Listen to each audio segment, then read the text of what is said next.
भगवत गीता अध्याय 2 गीता का सार श्लोका 2.7 कार्पण्यदोषो अपहत शुभावा पृच्छामि त्वां धर्मसुमुखो चेता यच्छया स्यानिश्चितं ब्रूहि तन्मे शिष्यते अहं साधिमां त्वां प्रपन्नम्। भावार्थ, अब मैं अपनी कृपण दुर्बलता के कारण अपना कर्तव्य भूल गया हूँ और सारा धैर्य खो चुका हूँ। ऐसी अवस्था में मैं आपसे पूछ रहा हूँ कि जो मेरे लिए श्रेयकर हो उसे निश्चित रूप से बताएं। अब मैं आपका शिष्य हूँ और आपका शरणागत हूँ, कृपया मुझे उपदेश दें। तात्पर्य, ये प्राकृतिक नियम है कि भौतिक कार्यकलाप की प्रणाली ही एक के लिए चिंता का कारण है। पग पग पर उलझन मिलती हैं, अतः प्रामाणिक गुरु के पास जाना आवश्यक है, जो जीवन के उद्देश्य को पूरा करने के लिए समुचित पथ निर्देश दे सके। समग्र वैदिक ग्रंथ हमें ये उपदेश देते हैं कि जीवन की अनचाही उलझनों से मुक्ति होने के लिए प्रामाणिक गुरु के पास जाना चाहिए। ये उलझनें उस दावाग्नि के समान है जो किसी के द्वारा लगाए जाने बिना भभक उठती हैं। इसी प्रकार विश्व की स्थिति ऐसी है कि बिना चाहे जीवन की उलझनें स्वतः उत्पन्न हो जाती हैं। कोई नहीं चाहता कि आग लगे, किंतु फिर भी वह लगती है और हम अत्यधिक व्याकुल हो उठते हैं। अतः वैदिक वाग्मय उपदेश देता है कि जीवन की उलझनों को समझने तथा उनका समाधान करने के लिए हमें परंपरागत गुरु के पास जाना चाहिए। जिस व्यक्ति का प्रामाणिक गुरु होता है वह सब कुछ जानता है, अतः मनुष्य को भौतिक उलझनों में न रहकर गुरु के पास जाना चाहिए। यही इस श्लोक का तात्पर्य है। आखिर भौतिक उलझनों में कौन सा व्यक्ति पड़ता है जो व्यक्ति की समस्याओं को नहीं समझता है। बृहद आरण्य उपनिषदम में 3.8.10 व्याकुल व्यग्र मनुष्य का वर्णन इस प्रकार हुआ है।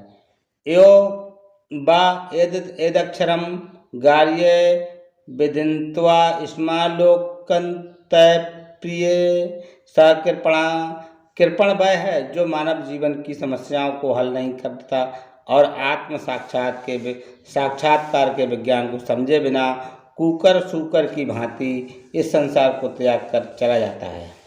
जीव के लिए ये मनुष्य जीवन अत्यंत मूल्यवान निधि है, जिसका उपयोग वह अपने जीवन की समस्याओं को हल करने में कर सकता है। अतः जो इस अवसर का लाभ नहीं उठाता वह कृपण है। ब्राह्मण इसके विपरीत होता है, जो इस शरीर का उपयोग जीवन की समस्त समस्याओं को हल करने के लिए करता है। एदक्षरम गार्गी विदिन्त्वा स्मालोकप्रियते सा ब्राह्मणा देहात्म बुद्धि। बस कृपण का कंजूस लोग अपना सारा समय परिवार, समाज, देश आदि के अत्यधिक प्रेम में गवा देते हैं। मनुष्य प्रायः चरम रोग के आधार पर अपने पारिवारिक जीवन अर्थात पत्नी, बच्चों तथा परिजनों में आसक्त रहता है। कृपण बस ये सोचता है कि वह अपने परिवार को मृत्यु से बचा सकता है, अथवा वह ये सोचता है कि उसका परिवार या समाज जो उसे मृत्यु से बचा सकता है। ऐसी पारिवारिक आसक्ति निम्न पशुओं में भी पाई जाती है, क्योंकि वे बच्चों की देखभाल करते हैं। बुद्धिमान होने के कारण अर्जुन समझ गया था कि पारिवारिक सदस्यों के प्रति उसका अनुराग तथा मृत्यु में उनकी रक्षा करने की उसकी इच्छा है उसकी उलझनों के का कारण है। यद्यपि वह समझ रहा था कि युद्ध करने का कर्तव्य उसकी प्रतीक्षा कर रहा था, किंतु कृपण दुर्बलता कार्याण दोष के कारण वह अपना कर्तव्य नहीं निभा पा रहा था। अतः वह परम गुरु भगवान कृष्ण से कोई निश्चित हल निकालने का अनुरोध कर रहा है।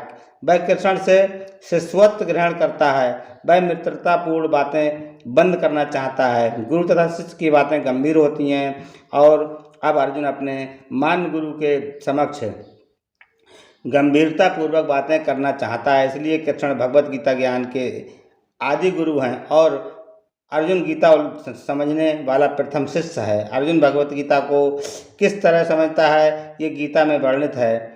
तो भी मूर्ख संसारी विद्वान बताते हैं कि किसी को मनुष्य रूप कृष्ण की नहीं बल्कि अजन्मा कृष्ण की शरण ग्रहण करनी चाहिए। कृष्ण के अंतः तथा ब्रह्मा में कोई अंतर नहीं है। इस ज्ञान के बिना जो भगवत गीता को समझने का प्रयास करता है वह सबसे बड़ा मूर्ख है।